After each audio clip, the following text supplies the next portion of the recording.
I'm Dr. Geetha Sivaraman, Associate Professor, MU College of Commerce, Pune. Today, we will discuss about related party transaction. In short, we say RPT. Now, what is this related party transaction? Any arrangement, deal between two parties who are concerned by special relationship prior to the deal. Now, what is that related party? According to 2013 Act, Section 2, Subsection 76, a director or his relative, a key managerial personnel or his relative, a firm in which a director, manager or his relative is a partner, a private company in which a director or manager is a member or director, a public company in which a director or manager is a director or holds along with his relatives more than 2% of its paid up share capital. Any body corporate whose board of directors, managing director or manager is accustomed to act in accordance with the advice, directions, instructions of a director or manager. Any person whose advice or directions or instruction a director or manager is accustomed to act. Now, any company which is holding subsidiary or associate company of such company or subsidiary holding company to which it is also subsidiary. So, these are the items we call it as related party transaction. Any transaction between two parties. Now, what are the provisions of the RPT Section 188 2013 Act? Sale, what kind of transaction? So, sale, purchase or supply of goods or materials, leasing or of property of any kind, availing or rendering services, appointment of any agent or purchase of goods, materials, services, such related parties appointment to any office or place of profit of the company, underwriting or subscription of any securities or derivatives of the company.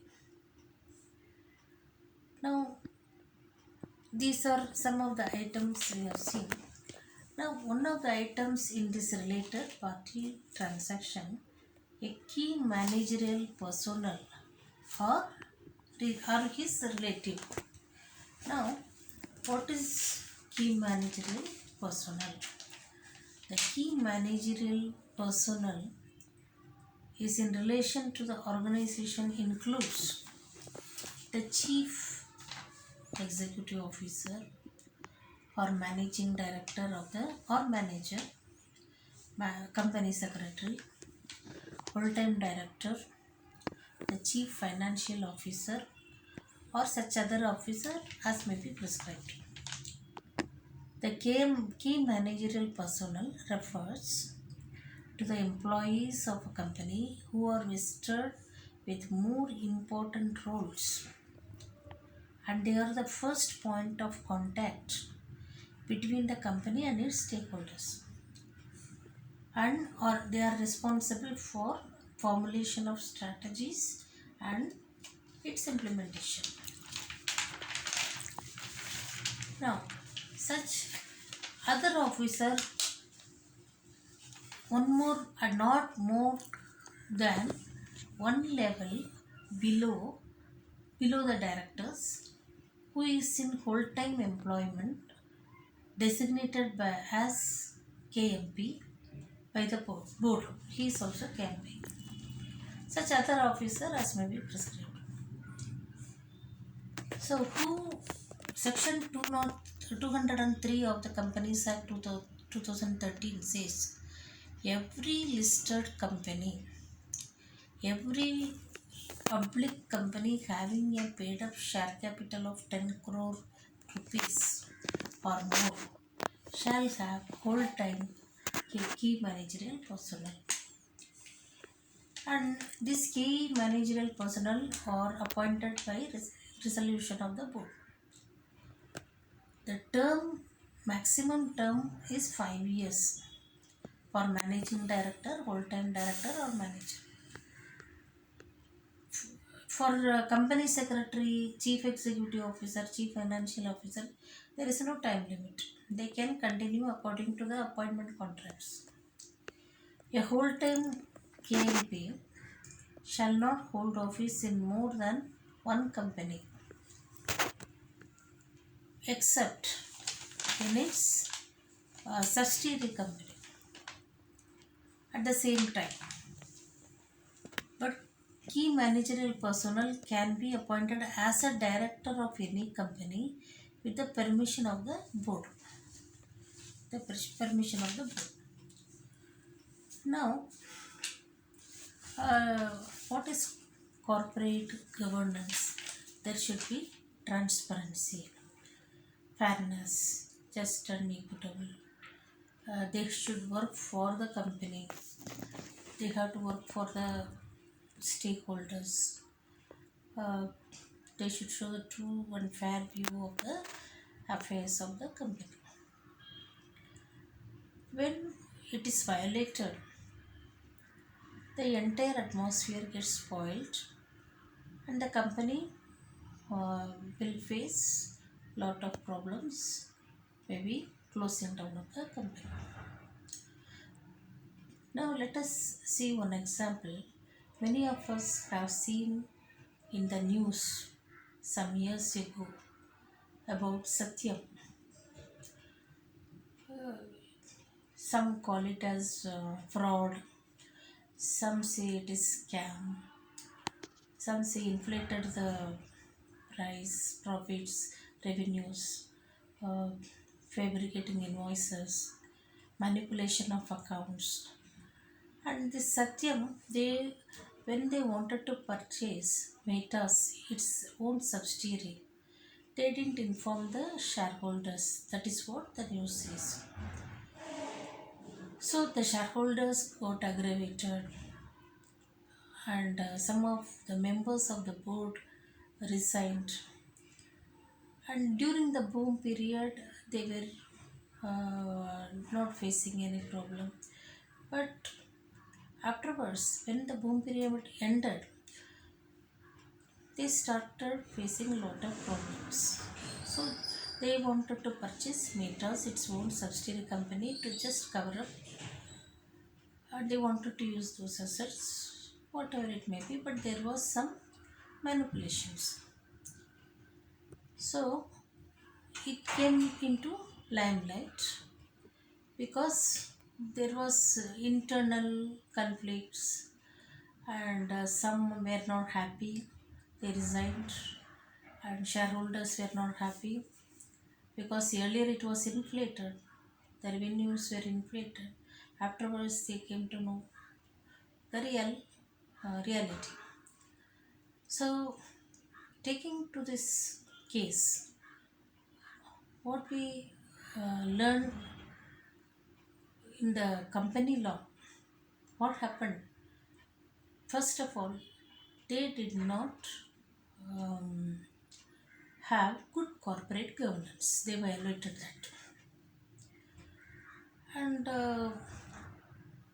we know the doctrine of lifting of corporate will.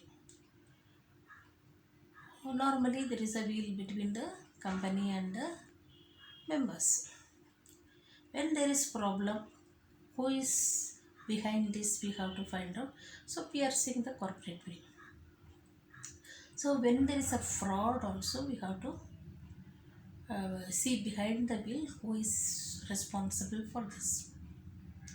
And mismanagement, and they showed dummy numbers for number of workers, um, and salary accounts manipulated. This all corporate accounting fraud. That is what the news said. So what happens? Fraud, scam, all these together, they had to. The company collapsed.